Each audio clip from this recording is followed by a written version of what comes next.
Seguimos hablando de la segunda parte de la omnisciencia de Dios. En el Evangelio de Lucas, capítulo 23, versículo 32, en la escena Jesús cuelga de un madero. A su lado derecho y a su lado izquierdo hay dos malhechores, han sido juzgados. La causa de Jesús o el juicio en contra de Jesús es un juicio injusto. Y como dijo Pilato, ¿qué mal os ha hecho este hombre?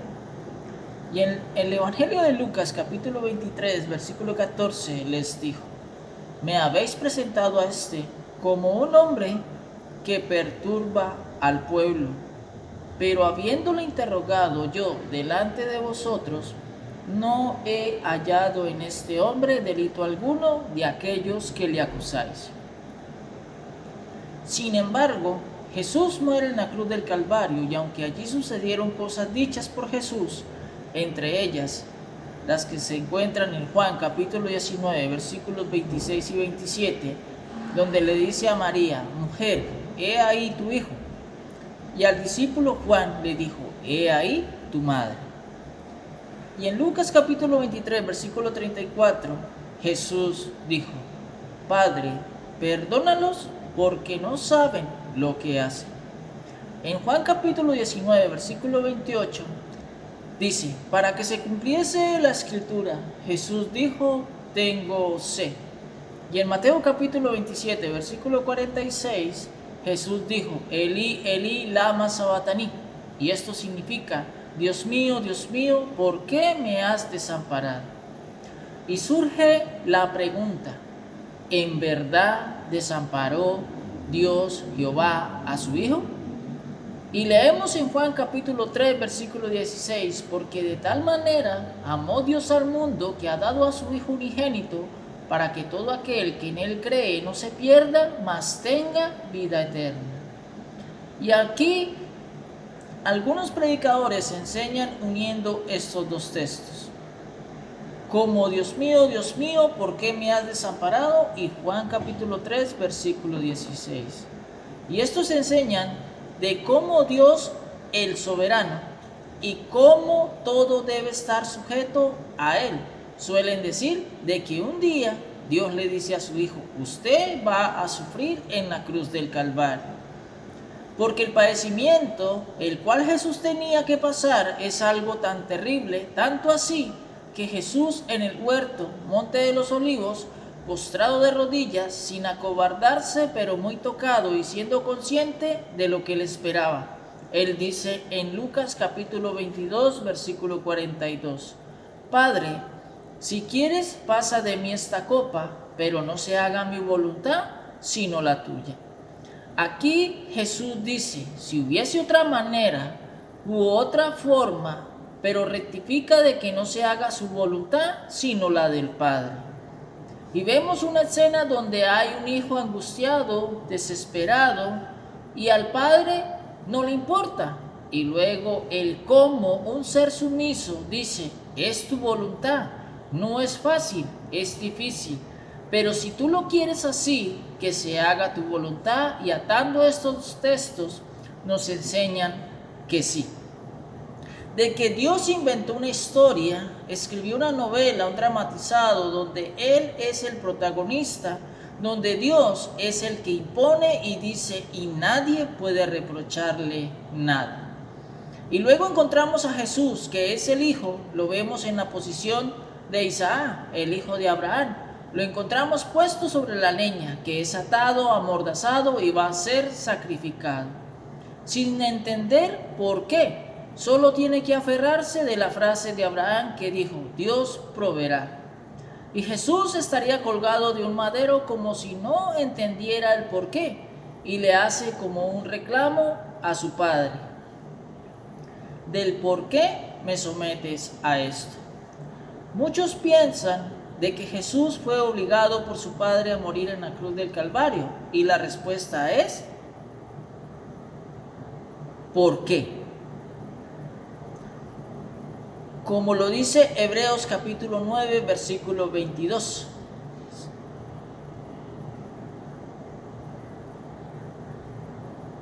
Sin derramamiento de sangre no se hace remisión de pecados. Y aquí es donde tildan a Dios en decir de qué clase de Dios y qué clase de Padre es ese. Simplemente porque si sometió a su Hijo y nos somete a nosotros en toda clase de flagelación, de dolor y de angustias, peor otro escenario, los que manejan el concepto de la Trinidad, 3 personas espirituales en el mismo nivel de autoridad. Y los que enseñan la Trinidad, esto quiere decir de que hay 3 dioses, enseñan de que un día los 3 se pusieron de acuerdo y que sabían de que el hombre un día iba a caer. Y yo soy Dios, igual que ustedes, pero usted tomará la posición de padre, usted es igual a mí, pero va a tomar la posición de hijo, y el tercero toma la posición de Espíritu Santo, y vamos a hacer una historia donde va a resaltar todo lo que va a pasar. Pero la razón aquí es por qué murió Cristo. ¿Por qué padeció con tanto dolor? ¿Por qué el Padre le dolió mucho entregar a su Hijo en la cruz del Calvario? Este acto fue doloroso para el Padre. Ahora, la pregunta siguiente es, ¿fue predestinado Jesús para esto? Y tenemos que hablar de la predestinación, por la omnisciencia de Dios, del anticipado conocimiento de Dios. Cuando Dios crea al hombre y todas las cosas físicas, ¿sería que ya Dios sabía de que su Hijo Jesucristo iba a morir en la cruz del Calvario? Lo cual es lo que enseñan, y la respuesta es no. Porque una de las cosas por las cuales Jesús muere en la cruz del Calvario es para recuperar un reino y para redimir al hombre. Antes que el hombre fuese creado, estas 2 cosas no habían sucedido, y Dios era el rey sobre la tierra, el rey universal. Y número 2, el hombre que aún no había creado y no había caído, ¿cómo se podría hablar de la predestinación de Jesús si no había una rebelión? No era posible. Pero hay una predestinación de Jesús en el momento que el hombre cae y surge un escenario distinto. Y Dios quiere recuperar su reino, el cual por justicia se lo cedió a Satanás. ¿Pero por qué por justicia? Si Satanás cayó y los ángeles cayeron, y si el hombre y la mujer se rebelaron, ¿por qué Dios, si es el Todopoderoso y sabe todas las cosas, por qué no los eliminó de una vez cuando cayeron? Si Dios los creó, los podía destruir, pero no lo hizo. Dios no actuó en su soberanía, sino actuó en su justicia. Porque su justicia, porque si creó una criatura inteligente con la capacidad y libertad de elegir, del libre albedrío, cuando este hombre y esta mujer y seres espirituales decidieron no seguir siendo gobernados por Dios, si Dios los destruye, está claro de quienes están contemplando esto dirían entre sí, ¿qué clase de Dios tenemos? Si nos dan la capacidad y libertad de elegir por nuestra cuenta, y cuando elegimos por nuestra cuenta nos destruye, y si Dios hubiese hecho esto, hubiese quedado entredicho su reputación. Pero no es así, y así lo ven los ángeles fieles que sirven en la corte celestial de Jehová nuestro Dios. Ahora usted me dirá, ¿dónde dice eso en la Biblia? La Biblia no lo dice así, pero yo debo entenderlo por los ejemplos que estamos viendo en la Biblia. Por ejemplo, cuando Dios llama al pueblo de Israel en el monte Sinaí y escoge a un hombre llamado Moisés como mediador del primer pacto, y les dice en Deuteronomio capítulo 30 versículo 15, mira, yo he puesto delante de ti hoy la vida y el bien, la muerte y el mal. Y el versículo 19 dice, a los cielos y a la tierra llamo por testigos hoy contra vosotros, que os he puesto delante la vida y la muerte, la bendición y la maldición. Escoge pues la vida para que vivas tú y tu descendencia. ¿Cómo les dijo Dios a Israel por medio de Moisés? Les dijo, yo les aconsejo, escoge, elijan el bien, la obediencia, la vida. Huerto del Edén es lo mismo, no lo dice así, pero lo entendemos. El árbol es simbólico, representa algo. Adán y Eva no se comieron literalmente un fruto, Lo que pasó allá es una analogía. Y lo estamos viendo. ¿Por qué? Dios le dijo, yo les doy la libertad de que coman de todo, pero me reservo el derecho como creador de ser su gobernante. Eso es lo que la palabra de Dios me está diciendo y lo simbolizó con este árbol. Les dijo, ustedes pueden hacer lo que quieran dentro de mis parámetros. Yo les doy la libertad de hacer lo que quieran con los demás árboles, pero yo me reservo este árbol, el derecho que tengo como su creador. Pero el día que me den la espalda y me rechacen como su gobernante, ese día ustedes morirán. Qué bonito es entender la palabra de Dios. Y como dice el dicho, soldado prevenido no muere en guerra. ¿Dios fue justo? Diga conmigo, sí. Lo fue con Israel, les dijo, les doy libertad, escojan, pero les aconsejo la obediencia, la vida, el día que me den la espalda, morirán. Lo mismo pasó con Adán, le dio la libertad, le advirtió, y si obedecía, viviría, pero si desobedecía, moriría. Por esto Dios ha sido, es y seguirá siendo justo. Pero en el huerto había un ser astuto, y se dijo a sí mismo, yo puedo lidiar con estos y hacer que caigan en rebelión. Y les dijo, ustedes pueden gobernarse por sí mismos. No necesitan ser gobernados por Dios. Es más, ustedes tienen una garantía. A ustedes Dios les dio el privilegio de elegir por su propia cuenta. Elija lo mejor y lo mejor es que usted se gobiernen a sí mismos. Y aquel hombre perfecto se fue en contra de su naturaleza.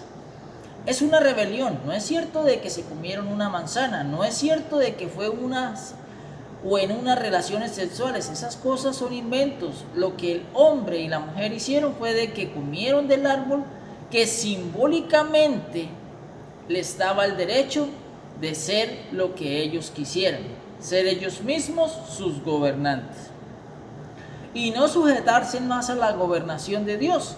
Eso fue lo que pasó en el Edén. El hombre entonces decidió gobernarse a sí mismo y rechazó la gobernación de Dios. Por cuanto no se había perdido la gobernación de Dios y por cuanto el hombre no había caído de su posición, un plan de redención no tendría ningún objetivo. A menos que desde el principio Dios hubiera tramado todo. Y si hubiese sido así, aquí el injusto sería Dios, el culpable de todo sería Dios. Pero por lo que hemos visto entendemos de que no es así. Y Dios es justo, justo, justo. Así como Pablo lo explica en la carta a los Romanos capítulo 1 versículo 18 al 32. Refiriéndose a la culpabilidad del hombre en el versículo 22 dice, profesando ser sabios, se hicieron necios. ¿Cuándo empieza a surgir el plan de redención en cuanto a la recuperación del reino de Dios en la tierra? Lo encontramos en Génesis capítulo 3 versículo 15.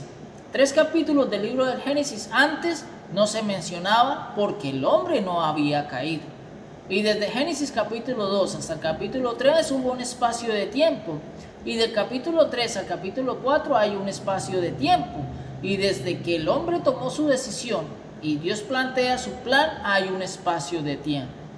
Y tenemos que entenderlo. Y Dios cede su gobernación, pero también dice de antemano de que recuperará y restaurará su gobernación en la tierra. Y desde ese momento en adelante sí Jesucristo está predestinado.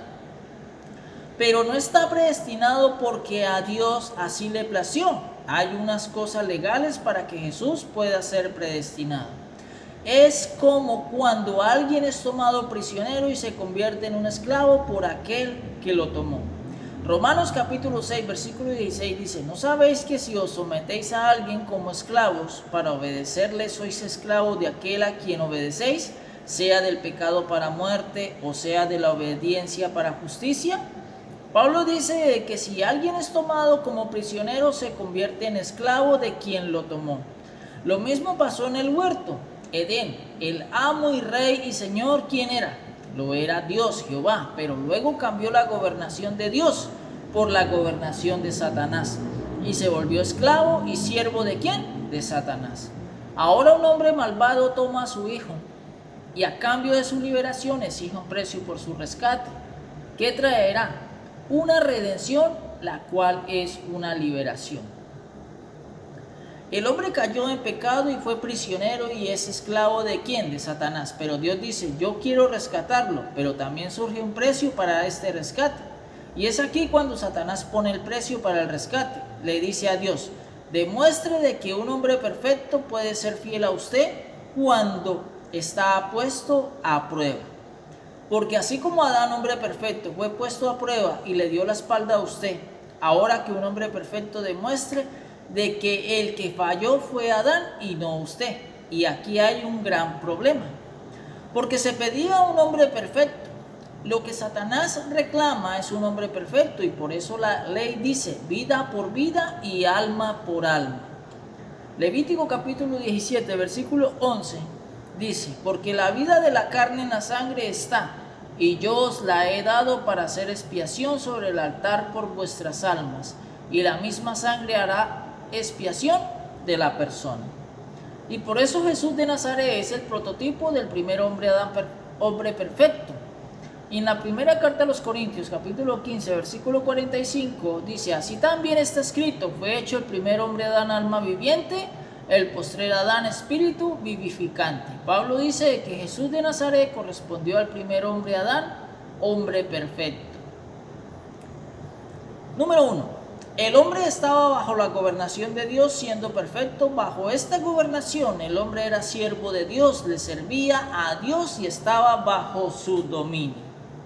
Pero luego le dio la espalda a Dios y se cobijó en otra gobernación, la de Satanás. Se alejó de Dios y se hizo esclavo de Satanás. Pero Dios dijo, yo quiero rescatarlo. ¿Cómo fue la prueba de Adán? La cual Satanás le dijo, usted puede gobernarse solo. ¿Qué se esperaría de un hombre perfecto que diría? Que no. Un hombre perfecto que mantiene su naturaleza diría, no, mi gobernante es Dios. Si Adán, una criatura inferior a los ángeles, hubiese respondido así, inmediatamente Satanás hubiese sido destruido. Porque si una criatura inferior logra mantenerse firme, mucho más aún criaturas espirituales superiores con mayor razón lo harán. Pero este hombre perfecto, al ser tocado por Satanás, dijo, sí, yo quiero gobernarme a mí mismo. Y por esto quedó Dios atado, porque dos criaturas perfectas habían elegido no ser gobernados por él. Ahora la situación sí es compleja por un hombre perfecto y no por un hombre imperfecto, porque un hombre imperfecto siempre es dado hacia el mal y no podría resistir lo que Jesús resistió, y ahí está el problema. El Salmo 49, versículo 8 dice, porque la redención de su vida es de gran precio y no se logrará jamás.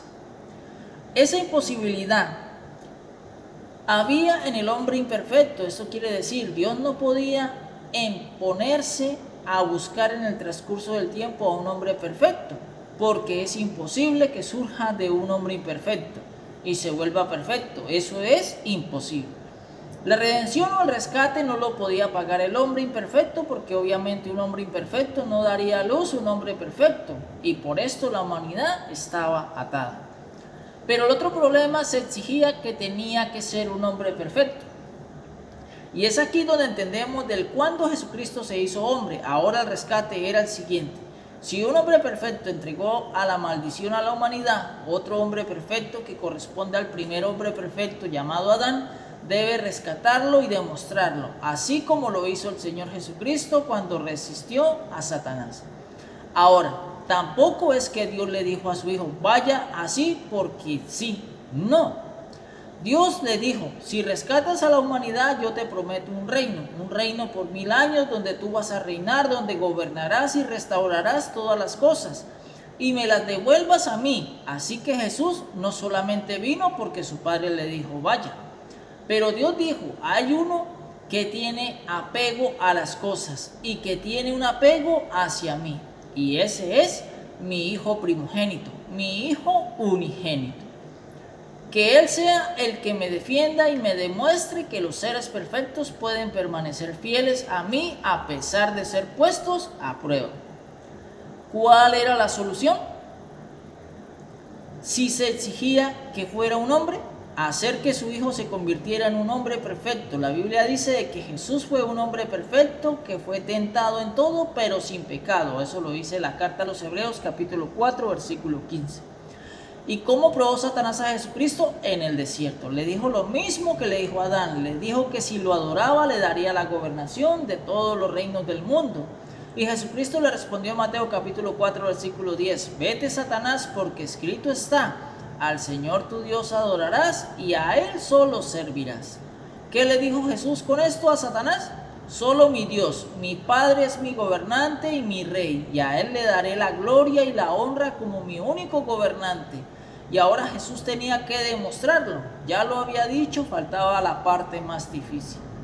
Y en el huerto encontramos a Jesús, un hombre que es consciente de eso, resistió todas esas cosas y murió como Adán.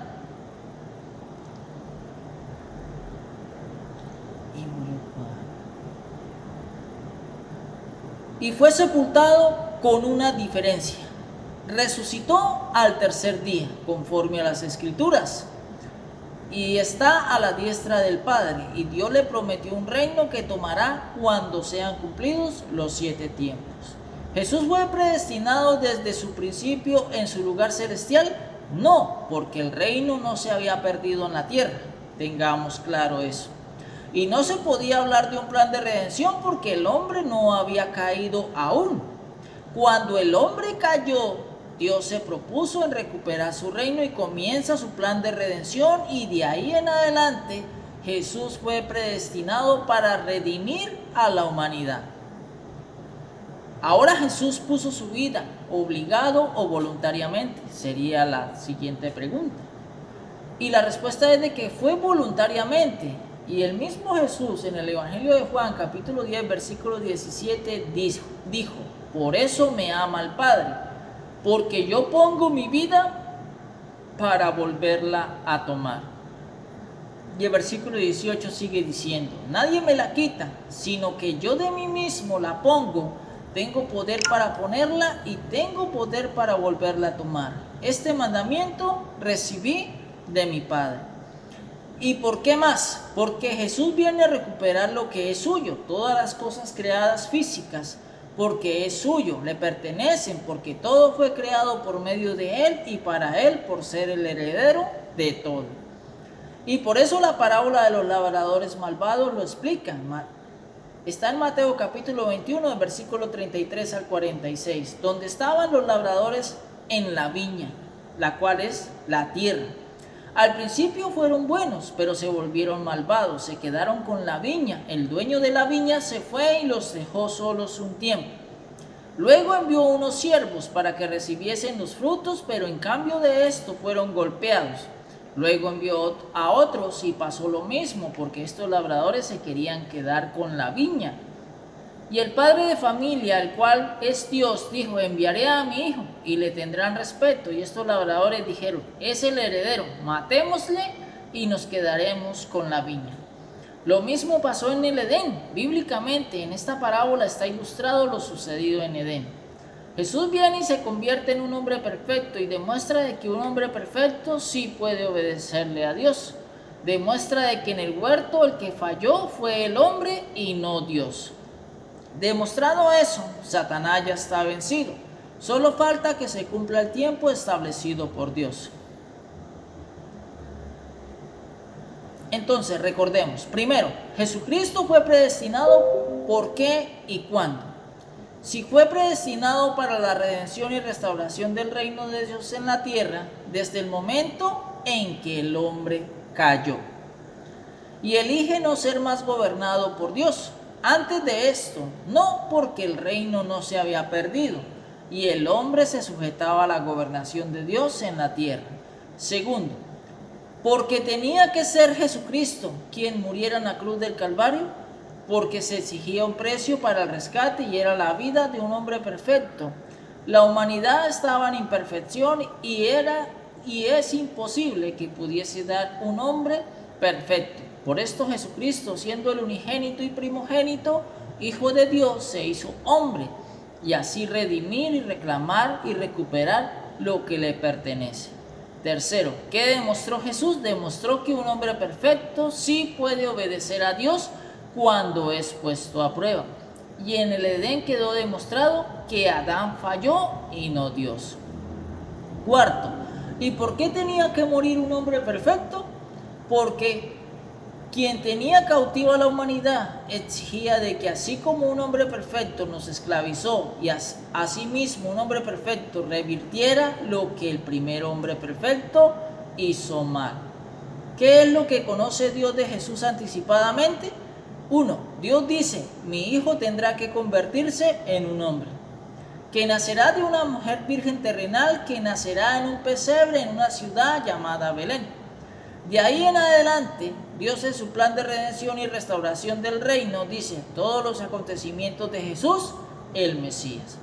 En su omnisciencia, porque Dios ya trazó lo que sucedería en cuanto a su Hijo, y Jesús tenía que seguir paso a paso voluntariamente. Por eso dice de que Jesús como hijo aprendió la obediencia. Y por eso Jesús decía, como está escrito,